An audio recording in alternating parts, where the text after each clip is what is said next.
నా కొడుకు హాస్టల్ నుంచి ఇంటికి వచ్చాడు. తనకు ఎంతో ఇష్టమైన చికెన్ ఎగ్ నూడిల్స్ అయితే ఇంట్లోనే తయారు చేస్తున్నాను.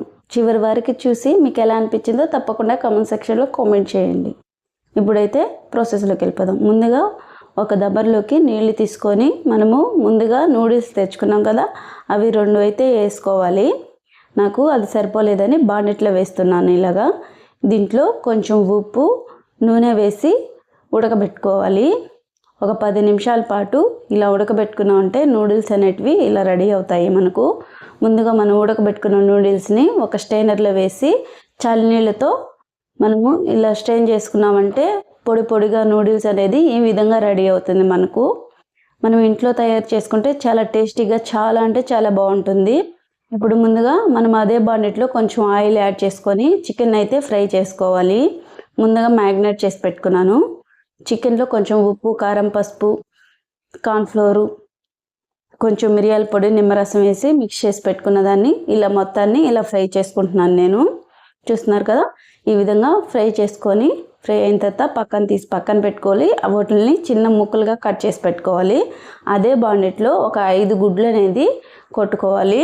కొంచెం నూనె వేసుకొని 5 గుడ్లని పొరుట్లా చేసేసుకోవాలి. పెద్ద పెద్ద ముక్కలు ఉండేటట్టు మనం అనేది రెడీ చేసి పెట్టుకోవాలి. గుడ్డుల్ని మనకు నూడిల్స్ షాప్లో ఎలా తెచ్చుకుంటామో అంతే టేస్ట్ వచ్చింది. చాలా అంటే చాలా బాగుంది. ఫస్ట్ టైం మన వీడియోస్ చూస్తే సబ్స్క్రైబ్ చేయండి, లైక్ చేయండి, షేర్ చేయండి, కామెంట్ చేయండి. బెల్ ఐకాన్ అయితే అస్సలు మర్చిపోవద్దు. ఇప్పుడైతే ఇలా కొట్టుకున్న వాటిని కొంచెం సేపు అట్లానే ఉంచామంటే మనకు ముద్దలు ముద్దలుగా వస్తుంది. చూపించినట్లు చూసారా, ఈ విధంగా మొత్తాన్ని ఫ్రై చేసి పక్కన తీసి పెట్టుకోవాలి. అదే బాండిట్లో ఇంకొంచెం ఆయిల్ వేసుకొని కొంచెం ఎర్రగడ్డలని కొంచెం పెద్ద ముక్కలుగా ఇలా కట్ చేసుకున్నాను నేను. ఇలా కట్ చేసుకున్న దాంట్లో ఇప్పుడు నూడిల్స్ అనేది యాడ్ చేసేసుకోవాలి. ఇలా నూడిల్స్ యాడ్ చేసుకొని 2 నిమిషాలు ఫ్రై చేసుకోవాలి. ఇలా ఫ్రై అయిన దాంట్లో కొంచెం ఉప్పు, వెనిగర్ వేసుకోవాలి. ఉప్పు, కారం, కొంచెం చిటికెడు పసుపు, మిరియాల పొడి కొంచెం పైనే చల్లుకుంటున్నాను నేను. వేసుకున్న తర్వాత ఇవన్నీ బాగా మిక్స్ చేసుకోవాలి. నేను చూపిస్తున్నాను కదా, ఈ విధంగా బాగా మిక్స్ చేసుకున్న తర్వాత కొంచెం vinegar, tomato sauce, soya sauce వేసి మొత్తాన్ని ఒకసారి కలిపేసుకుంటున్నాను.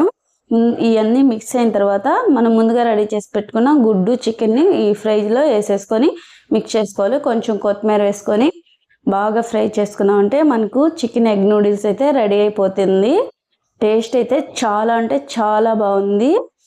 మీరు ఎప్పుడైనా తిన్నారా లేదో కామెంట్ అయితే చేయండి. ఫస్ట్ టైం మన వీడియోస్ చూస్తే సబ్స్క్రైబ్ చేయండి, లైక్ చేయండి, షేర్ చేయండి, కామెంట్ చేయండి. మరికొన్ని వీడియోస్ కోసం బెల్ ఐకాన్ అయితే ప్రెస్ చేయండి. మీరైతే ఒక లైక్